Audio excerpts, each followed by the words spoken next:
कर्ण के पिता सूर्य और माता कुंती थी, पर चूंकि उनका पालन एक रथ चलाने वाले ने किया था, इसलिए वो सुतपुत्र कहलाए और इसी कारण उन्हें वो सम्मान नहीं मिला जिसके वो अधिकारी थे। इस लेख में आज हम महारथी कर्ण से संबंधित कुछ रोचक बातें जानें। कर्ण द्रौपदी को पसंद करता था और उसे अपनी पत्नी बनाना चाहता था।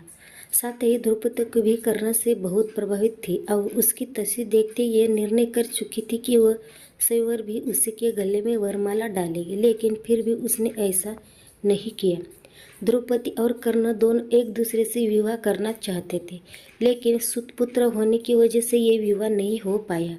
नीत ने इन दोनों का विवाह नहीं होने दिया, जिसके परिणाम स्वरूप कर्ण पांडव से नफरत करने लगा। द्रौपदी ने कर्ण के विवाह प्रस्ताव को ठुकरा दिया क्योंकि उसे अपने परिवार के सामने को बचाना था।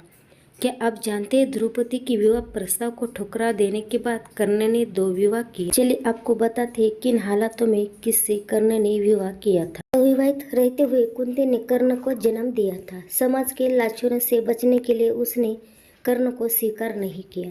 कर्ण का पालन एक रथ चलाने वाले ने किया, जिसकी वजह से कर्ण को सुतपुत्र कहा जाने लगा। कर्ण को गोद लेने वाले उसके पिता आदिरेज चाहते थे कि कर्ण विवाह करे। पिता की इच्छा को पूरा करने के लिए कर्ण ने रुशाली नाम की एक सुतपुत्री से विवाह किया। कर्ण की दूसरी पत्नी का नाम सुप्रिया था। सुप्रिया का जिक्र महाभारत की कहानी में ज्यादा नहीं किया गया है। रुशाली और सुप्रिया से कर्ण के 9 पुत्र थे। वृषसेन, वृषकेतु, चित्रसेन, सत्यसेन, सुसेन, शत्रुंजय, दीपात, प्रसेन और बनसेन।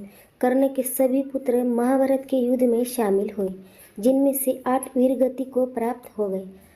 प्रसेन की मौत सत्या के हाथों हुई।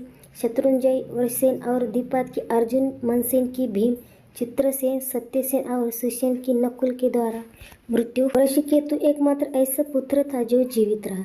कर्ण की मौत के पश्चात उसकी पत्नी रुशाली उसकी चिंता में सतत हो गई थी। महाभारत युद्ध के पश्चाताप जब पांडवों को यह बात पता चली कि कर्ण उनकी का ज्येष्ठ था, तब उन्होंने कर्ण के जीवित पुत्र वृषकेतु को इंद्रप्रस्थ की गद्दी सौंपी थी। अर्जुन के संरक्षण में वृषकेतु ने कई युद्ध भी लड़े थे। जब कर्ण मृत्युशैया पर थे, तब कृष्ण उनके पास उनके दानवीर होने की परीक्षा लेने के लिए आए।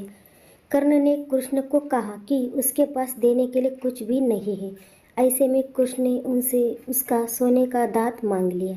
कर्ण ने अपने समीप पड़े पत्थर को उठाया और उससे अपना दांत तोड़कर कृष्ण को दे दिया। कर्ण ने एक बार फिर अपने दानवीर होने का प्रमाण दिया, जिससे कृष्ण काफी प्रभावित हुए। कृष्ण ने कर्ण से कहा कि वह उनसे कोई भी वरदान मांग सकते। कर्ण ने कृष्ण से कहा कि एक निर्धर सुतपुत्र होने की वजह से उनके साथ बहुत छल हुए हैं। अगली बार जब कृष्ण धरती पर आए तो वह पिछड़े वर्ग के लोगों के जीवन को सुधारने के लिए प्रयत्न करें। इसके साथ कर्ण ने 2 और वरदान मांगे।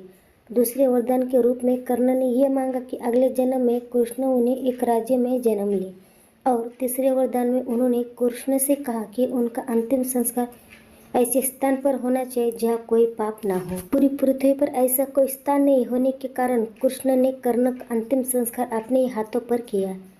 इस तरह दानवीर कर्ण मूर्ति के पश्चाताप साक्षात वैकुंठ धाम को प्राप्त